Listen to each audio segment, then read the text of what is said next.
জনাব মাহফুজ আলম উপদেষ্টা, তার উপরে সাম্প্রতিক সময়ে জামায়াত শিবির যা করছে এবং তাকে যেভাবে ট্যাগ করছে, তাকে যেভাবে আক্রমণ করছে, তাতে আমার মনে হয় যে মন্দিরের ঘণ্টার কথা বলে না, যেই যায় সেই বাজিয়ে দেয়। জনাব মাহফুজ আলমের ক্ষেত্রে আসলে ঘটনা তাই হচ্ছে বলে মনে হয়। কেন বলছি? আমরা খেয়াল করবো, এই সরকার যখন ক্ষমতায় আসে তখন থেকে ভারত একজন মানুষকে খুব সিরিয়াসলি টার্গেট করেছে, সেটা মাহফুজ আলম। এবং মাহফুজ আলম হচ্ছেন হিজবুত তাহরির। আপনারা যে কেউ অনলাইনে ভিনা সিকরি বাংলাদেশকে নিয়ে যতবার কথা বলেছে, ভিনা সিকরির আলাপ দেখবেন, তিনি মাহফুজ আলমকে স্পষ্টভাবে হিজবুত তাহরির বলছেন। এবং তিনি শুধু নন, অন্যান্য অনেকে বলে। সো ভারত তাকে শত্রু, জামাত শিবির তাকে আবার ভারতের দালাল বানাচ্ছে, ইসলামের একটা অংশ তাকে আবার ইসলামের শত্রু বানাচ্ছে। মানে এক অদ্ভুত সিচুয়েশন তাকে নিয়ে। কেন তিনি এটায় পরিণত হলেন সেটা নিয়ে একটু কথা বলতে চাই। তার আগে একটা কথা একটু বলে রাখা ভালো, এখন পর্যন্ত মাহফুজ আলমকে নিয়ে আমি দুবার সম্ভবত বা তিনবার কথা বলেছি, দুবার সরাসরি, আরেকবার ডক্টর ইউনুস তাকে যখন ব্রেইন বিহাইন্ড দ্য মুভমেন্ট বলেছেন তখনও। আমি পছন্দ করি তিনি তার কিছু আচরণ, তার কিছু বক্তব্য। যেমন ধরুন, তিনি উপদেষ্টা হওয়ার আগে বা প্রথম তৈরির প্রধান উপদেষ্টার বিশেষ উপদেষ্টা বা কিছু একটা হয়েছিলেন, তারপর এখানে তথ্যতে গেলেন। উপদেষ্টা হওয়ার আগে তিনি জুলাই গণপরিষদে একটা বক্তৃতা করেছিলেন। এই বক্তৃতাটা যে কেউ দেখতে পারেন।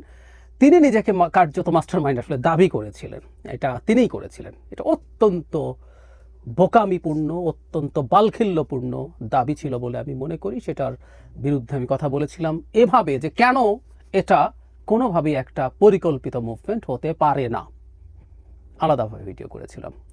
শুধু তাই না, ফেসবুকে তিনি মাঝে মাঝে স্ট্যাটাস দেন এবং তার কিছু স্ট্যাটাসের সমালোচনা করেও আমি কথা বলেছি। কিন্তু এই সমালোচনাগুলো থাকবে, কিন্তু একটা গুরুত্বপূর্ণ মানুষ তিনি এই মুভমেন্টের, এতে কোনো সন্দেহ নেই। অনেক গুরুত্বপূর্ণ মানুষদের একজন তিনি, মাস্টার মাইন্ড বলে আমরা সহজে যেভাবে বলি, নন, কেউই নন, আসলে কেউ নন। যে কারোর সাথে আমি এটা নিয়ে ওপেন ডিবেট করতে প্রস্তুত আছি। যাই হোক, সেদিকে যাচ্ছি না। কিন্তু এখন যখন তিনি এই সংকটে পড়েছেন, মাহফুজ আলমের প্রতি আমাদের দৃষ্টিভঙ্গি কী হবে? উনি সংকটে কেন পড়লেন? ওনার সংকটের কারণ হচ্ছে তিনি প্রথম একটা ফেসবুক স্ট্যাটাস দিয়েছিলেন, সেটা একটা অংশ আমি একটু পড়ি। তিনি বলছেন এভাবে,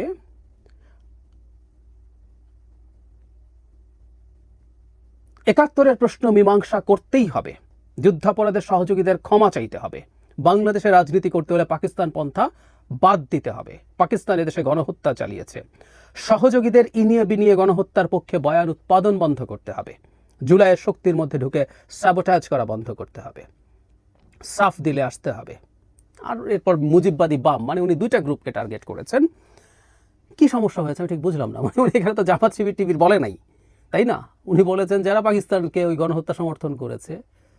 কিন্তু ওই যেটা হয়, ঠাকুর ঘরে কেড়ে আমি কলা খাই না, জামাত শিবির খেপে গেল এবং বিভিন্ন জামাতের এবং শিবিরের অ্যাক্টিভিস্ট তাকে আক্রমণ করতে শুরু করলেন মারাত্মকভাবে, ভয়ঙ্করভাবে, এবং নানান ছবি টবি আনতে শুরু করলেন। উনি মাদ্রাসায় পড়েছেন, মাদ্রাসার যে তার প্রথাগত পোশাক পরা, সেই ছবি সামনে এনে তাকে কি প্রমাণ করতে চাইলেন জানি না।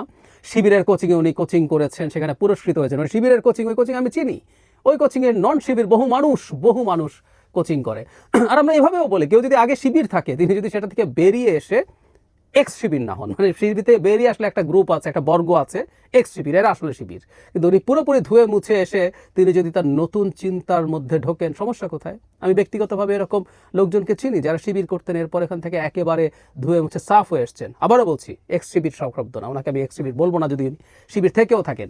কিন্তু তারা এগুলো আনলেন এবং তীব্রভাবে আক্রমণ করতে শুরু করলেন। শুধু তাই না, তাকে নিয়ে একটা কথা রটানোর চেষ্টা হলো, সেটা হচ্ছে আওয়ামী লীগকে নিষিদ্ধ করা নিয়ে ক্যাবিনেটে যখন আলোচনা হয় তখন নাকি মাহফুজ আলম সেটার বিরোধিতা করেছেন, উনি নিষিদ্ধতা চাননি, এরকম একটা অভিযোগ। ফলে অনেকেই হুমড়ি খেয়ে পড়ে। আমি পরে দেখলাম আরেকজন ছাত্র উপদেষ্টা জনাব আসিফ মাহমুদ সেটাকে নাকচ করেছেন, তাকে স্ট্যাটাস দিতে হয়েছে এবং মারাত্মক আক্রমণের মুখে তিনি পড়েন। এরপর তিনি যেটা করেছেন, আমি মনে করি এটা বোকামি, বয়সের দোষ, ঠিক হয়নি তার স্ট্যাটাসটা ওভাবে দেয়া।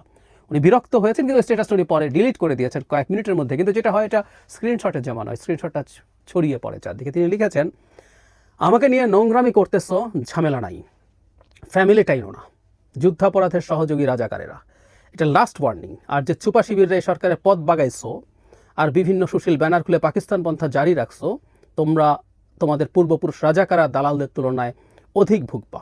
যারা বিতর্কের এবং গালাগালির লিমিট জানে না, তাদের আমি সহনাগরিক মনে করি না। পাকিস্তানপন্থীরা যেখানেই থাকবে সেখানেই আঘাত করা হবে, আমৃত্যু ঢাবিতে রাজাকারদের আগে ঠেকানো হবে, যারা এদের স্পেস দিছে তাদের জন্য গত 50 বছরের তুলনায় অধিক জিল্লতি অপেক্ষা করছে। একজন উপদেষ্টা, তিনি রাষ্ট্রের দায়িত্বে আছেন, তিনি তার ব্যক্তিগত ক্ষোভ যেভাবে উগরে দিয়েছেন অত্যন্ত অ্যাগ্রেসিভ ভাষায়, এটা খুবই অসৌজন্যমূলক হয়েছে আমি মনে করি। তারা রাজনীতিতে আছেন, সরকারে থাকা মানে রাজনীতিতে থাকা, এবং সমস্ত রাজনীতি করবেনও অ্যাক্টিভলি। এরপর গায়ের চামড়া মোটা করতে হবে। কিন্তু তিনি আসলে সম্ভবত খুবই অস্থির বোধ করেছেন এই কারণে। এখন তিনি কেন আক্রমণের শিকার হয়েছেন, এবং আমরা পরে খেয়াল করব তিনি শুধু নন, এনসিপির বিভিন্ন পর্যায়ের নেতাকর্মীরা অ্যাক্টিভলি এরপর জামায়াত শিবিরের বিরুদ্ধে তারা বক্তব্য দিতে শুরু করেছেন। শুধু সেটা না, এখানে একটা গুরুত্বপূর্ণ ইস্যু আছে, সেটা আমি আলাদাভাবে কথা বলতে চাই। শাহবাগে যে একত্রিত হয়েছিলেন সেই ব্যাপারে এনসিপি নিজে একটা আলাদা স্টেটমেন্ট দিয়ে তাদের অবস্থান ব্যাখ্যা করেছে। এটাও কেন করছেন, কি কারণে? মাহফুজ আলম আসলে অ্যাটাক্ট হয়েছেন ওটার একটা অংশ হিসেবে, কারণ মাহফুজ আলম শিবিরকে, বিশেষ করে ৭১কে যখন আলাদা করে ডিফাইন করতে বলছেন, ওটাকে আলাদাভাবে নেগোশিয়েট করতে বলছেন, এবং তিনি পাকিস্তানের গণহত্যা সমর্থনকারীদের ক্ষমা চাইতে বলেছেন। আমি ক্ষমাটা মানাতো, যদি কেউ ফৌজদারি অপরাধ করে থাকে তাদেরকে তো আসলে ক্ষমা চাইলেও হবে না, তাদের ফৌজদারি অপরাধের জন্য বিচার হতে হবে। ফৌজদারি অপরাধ কখনো তামাদি হয় না, তাই না? ফলে তিনি সেই দোষে পড়বেন, খুব স্বাভাবিক। এবং তিনি যেহেতু, আমি আন্দোলনকে আসলে এনসিপি বলি, মাহফুজ আলম বলি আর আসিফ মাহমুদ বলি, এরা সব এনসিপির লোকজন, সরকারে আছেন, তারা এই জন্য প্রকাশ্যে আসছেন না। তারা যখন জামায়াতকে ৭১ প্রশ্ন করা শুরু করেছেন, জামায়াত মনে করেছিল যে তারা খুবই সুবিধাজনক একটা অবস্থায় এসছে, তারা এনসিপিকে সামনে রেখে মাঠে নেমে যাবে। সেখানে যখন মাহফুজ আলম এই কাজটা করলেন, তখন খুব প্রথাগতভাবে এই জামাতের খুব টিপিক্যাল কতগুলো আচরণ আছে। কাউকে যখন পছন্দ হয় না, এই যে এই কার্টুনটা তৈরি করা হয়েছে, লেজে ইন্ডিয়ান ফ্ল্যাগ দিয়ে চাবি দিয়ে তাকে ঘোরানো হয়, যা বলে তা করে। আবারও বলছি, গীতা সিকরি বলছে কিন্তু তিনি আসলে হিজবুত তাহরির, ডক্টর ইউনূসের সরকার যে ইসলামিক এক্সট্রিমিস্টদের সরকার, তার একটা বড় প্রমাণ হচ্ছে তাদের কাছে হিজবুত তাহরিরের মাহফুজ আলম এখানে আছেন। এটা হলো তাদের যুক্তি। সো আমরা এগুলো সব কিছু দেখেছি। কেন এটা হচ্ছে, এর মধ্যে যুক্ত করেছিলাম তিনি একবার ইসলাম নিয়ে কয়েকটা মন্তব্যের জন্য, ইসলামের একটা ইন্টারপ্রিটেশন, আমি কট্টর বা র্যাডিক্যাল বলছি না, ইসলামের অনেকগুলো ইন্টারপ্রিটেশন আছে, সত্যিই আছে। আমি বহুবার বলি যে যারা মাজার ভাঙছেন তাদেরও একটা ইন্টারপ্রিটেশন আছে, যারা মাজার ভাঙার প্রতিবাদ করছেন তাদেরও একটা ইন্টারপ্রিটেশন আছে, যারা কিন্তু এক পক্ষ তো আরেক পক্ষকে টলারেট করছে না। ফলে মাহফুজ আলম যখন বিভিন্ন ইন্টারপ্রিটেশনের আলাপ আনছেন, তখন এক ইন্টারপ্রিটেশনের মানুষ আবার তার বিরুদ্ধে ক্ষুব্ধ হয়ে গেছেন। আমি শুরু করেছিলাম যেটা তিনি মন্দিরের ঘণ্টায় পরিণত কেন হয়েছেন। আমি সোফার যা দেখছি, মাহফুজ আলমের চিন্তা নিয়ে কেউ প্রশ্ন করতে পারেন, চিন্তাকে ভুল বা সঠিক কেউ বলতে পারেন, কিন্তু তিনি একটা নির্দিষ্ট চিন্তার মানুষ এবং তিনি সেটা প্রকাশ করছেন সাহসিকতার সাথে, কখনো কখনো ইম্যাচিওরড ওয়েতে করছেন। তিনি ক্ষমতায় থেকে, দায়িত্বে থেকে, সরকারে থেকে এটা পারেন কিনা এই প্রশ্নগুলো আসতে হবে। কিন্তু তিনি এই যে এনসিপি একটা আলাপ করছিল যে তারা একটা মধ্যপন্থার কথা বলে, আমি ধারণা করি মাহফুজ আলম চেষ্টা করছেন এই মধ্যপন্থাটাকে আপহোল্ড করতে। এই আপহোল্ড করা মধ্যপন্থার সংকটই এটা। র্যাডিক্যাল রাইটরা চাইবে তাদের দিকে যাও, তুমি আমার মতো করে কেন বলছো না, র্যাডিক্যাল লেফটরা চাইবে তুমি আমার মতো করে কেন বলছো না। ফলে তিনি সব পক্ষেরই আক্রমণের শিকার হওয়ার সম্ভাবনা থাকে, তিনি সেই ঘটনাই করেছেন। এবং জামায়াতের সাথে আসলে তিনি একটা খুব গুরুত্বপূর্ণ জায়গায় ময়দানে নেমে গেছেন, এবং এই ময়দানে নেমে যাওয়াটাই তার, আমি সরি এটা টেকনিক্যালি ঠিক না, এনসিপিকে তার দল বলা ঠিক হবে না, কিন্তু এনসিপির সাথেও সেই সংঘাতটাকে সামনে এগিয়ে আনা হয়েছে। জামায়াত তার ৭১ নিয়ে যে কোনো কিছু যখনই সামনে আসবে সে অস্থির হবে, তার মাথা নষ্ট হবে, সে সেটাই করতে গেছে জনাব মাহফুজ আলমের সাথে।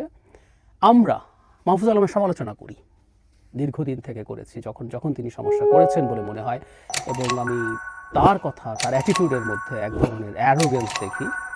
এগুলো ঠিক না, সমালোচনা হতে পারে, তারা জানাই শেষ জানা হয়ে যায় না। কিন্তু এই প্রসঙ্গে এবার তিনি এটা নিয়ে যেটা করেছেন, ওই সেই পরের স্ট্যাটাসটার কথা বলছি যেটা উনি ডিলিট করে দিয়েছেন, নিজে রিয়ালাইজ করেছেন যে এটা ঠিক হয়নি, এ ধরনের কাজে তাকে সতর্ক থাকতে হবে। কিন্তু ৭১ নিয়ে তিনি যা বলেছেন, আমরা ভীষণভাবে তার পক্ষে আছি। যারা মাহফুজ আলমকে হুমকে দিচ্ছেন, যারা মাহফুজ আলমকে এটা করবেন সেটা করবেন বলছেন, ইত্রামি করছেন, এগুলো বন্ধ করতে হবে। বাংলাদেশের রাজনীতি করব, কিন্তু বাংলাদেশের অস্তিত্বের সময়টা স্বীকার করি না, বাধা দিয়েছি, এবং সেটা নিয়ে কোনো রিপেন্টেন্স নাই। আমরা প্রায় অনেককে বলতে শুনি আওয়ামী লীগের কোনো অনুতাপ নাই, ক্ষমা নাই, জামায়াতেরও তো নাই। তো তারা যদি মনে করেন সেটা ছাড়াই রাজনীতি করা যাবে, সেটাকে চাপা দেব 24 দিয়ে, যেহেতু 24 আমার খানিকটা প্রভাব আছে, খানিকটা, যদিও তারা ভাব ধরেন সব কিছুই তারা, সরি, খানিকটা প্রভাব তাদের যেহেতু আছে, সুতরাং 24 দিয়ে 71কে ধামা চাপা দেব। No way. মাহফুজ আলম, এরকম আরও অনেকেই প্রত্যেকটা গুরুত্বপূর্ণ পয়েন্ট, 47 আমাদের জন্য গুরুত্বপূর্ণ। মজার ব্যাপার, সেই সময় জামায়াতিরা পাকিস্তান চান নাই, তারা চেয়েছেন ভারত থাকুক। প্রত্যেকটা জায়গায় তারা বিট্রে করেছে জাতির সাথে। আমাদের 47 গুরুত্বপূর্ণ। 47 আমাদের স্বাধীন রাষ্ট্র হওয়ার পথে প্রথম পদক্ষেপ। আমরা প্রথম স্বাধীন রাষ্ট্র হয়েছিলাম, নাগরিক হয়েছিলাম 47-এ।